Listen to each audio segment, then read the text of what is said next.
ભૂપતભાઈનો પરિવાર છે તે હાલ પાકિસ્તાનની જેલમાંથી ભૂપતભાઈનો પત્ર આવે છે અને ત્યારબાદ આ ભૂપતભાઈના પરિવારમાં ચિંતાના વાદળો છે તે પણ છવાઈ જાય છે, કારણ કે આ પત્રમાં ભૂપતભાઈએ ઉલ્લેખ કર્યો છે કારણ કે તેઓને હૃદય રોગની કંઈક બીમારી છે અને તેઓ ઘણા લાંબા સમયથી પાકિસ્તાનની જેલમાં કેદ છે અને હાલ અત્યારે તેમનો પરિવાર એક જ માંગ કરી રહ્યો છે કે સરકાર તેમને કોઈ પણ કારણ સંજોગ દ્વારા તેઓને વહેલી તકે પાકિસ્તાનની જેલમાંથી મુક્ત કરવામાં આવે।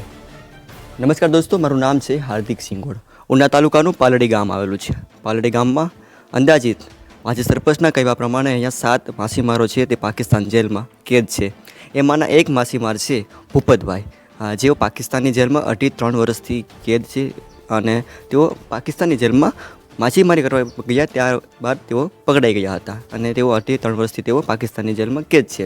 પરંતુ 3 દિવસ પૂર્વે તેમના ઘરે એક ટપાલ આવે છે, જેમાં પાકિસ્તાનની જેલમાં આ ભૂપતભાઈ છે તે બીમાર હોવાનું પત્રમાં ઉલ્લેખ થયો છે। હાલ અત્યારે આપણે અહીં તેના ઘરે પહોંચ્યા છે અને ખાસ કરીને આપને હું બતાવવા માંગીશ કે હાલ અત્યારે તેમનો આ પરિવાર છે, જ્યાં તેમના પત્ની છે। પત્ની સાથે સીધા વાત કરશું। માડી, તમારું નામ? લક્ષ્મીબેન। લક્ષ્મીબેન, આપના પતિ ભૂપતભાઈ? ભૂપતભાઈ નામ છે, એનું બાયપાસ ઓપરેશન કરાવેલ છે, માછીમારી ધંધો કરવા ગયા હતા। સરકારને એટલી મારી માગ છે કે તમે વહેલી તકે એને છોડાવો માછીમારોને, ને તમને હાથ જોડીને વિનંતી કરું કે તમે વહેલી તકે એને છોડાવો। માડી, આ ભૂપતભાઈ છે તે કેટલા સમયથી આ માછીમારીનો ધંધો કરતા? 10-15 વર્ષથી કરતા। પાકિસ્તાનમાં પકડાઈનો કેટલો સમય થયો? એને 2-3 વર્ષ થયા। હા, ક્યારે ટપાલ જેવું કંઈ આવે? કોઈ દી સમાચાર કાંઈ ટપાલ નહીં કે કાંઈ વસ્તુ નહીં। આ પહેલી વહેલી ટપાલ આવીશ, એમાં શું લખેલું હતું? એમાં કે હું બહુ બીમાર છે, મને તમે અહીંથી જલ્દી વહેલી તકે છોડાવો, સરકારને તમે જાણ કરો। તો સરકારને અમે જાણ કરી, અમે બધીમાં મોટાને રજૂઆત કરી, કોઈ વે અમારી રાવ સાંભળી નહીં, અમારી રજૂઆત કોઈ વે સાંભળી નહીં। અત્યારે સરકારને એટલી વિનંતી કરું કે તમે આ બીમાર માણસોને બધી માછીમાર છે એને છોડાવો।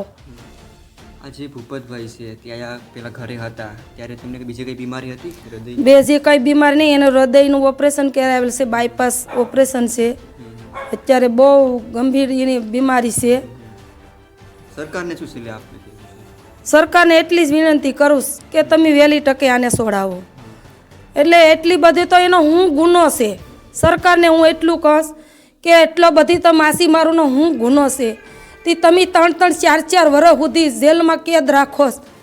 તમને એટલી વિનંતી કરું કે તમે આ માછીમાર છે બધી ભાઈઓને છોડાવો ને તમે અમારા વતનમાં ઘેર પુગાડો, એટલી સરકારને વિનંતી કરું।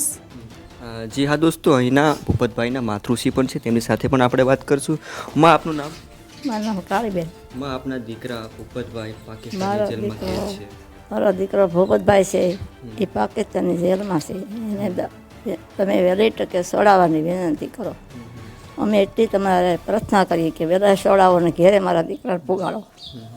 હા જી હા દોસ્તો, આ ભૂપતભાઈનો પરિવાર છે તે હાલ પાકિસ્તાનની જેલમાંથી ભૂપતભાઈનો પત્ર આવે છે અને ત્યારબાદ આ ભૂપતભાઈના પરિવારમાં ચિંતાના વાદળો છે તે પણ છવાઈ જાય છે, કારણ કે આ પત્રમાં ભૂપતભાઈએ ઉલ્લેખ કર્યો છે કારણ કે તેઓને હૃદય રોગની કંઈક બીમારી છે અને તેઓ ઘણા લાંબા સમયથી પાકિસ્તાનની જેલમાં કેદ છે અને હાલ અત્યારે તેમનો પરિવાર એક જ માંગ કરી રહ્યો છે કે સરકાર તેમને કોઈ પણ કારણ સંજોગ દ્વારા તેઓને વહેલી તકે પાકિસ્તાનની જેલમાંથી મુક્ત કરવામાં આવે।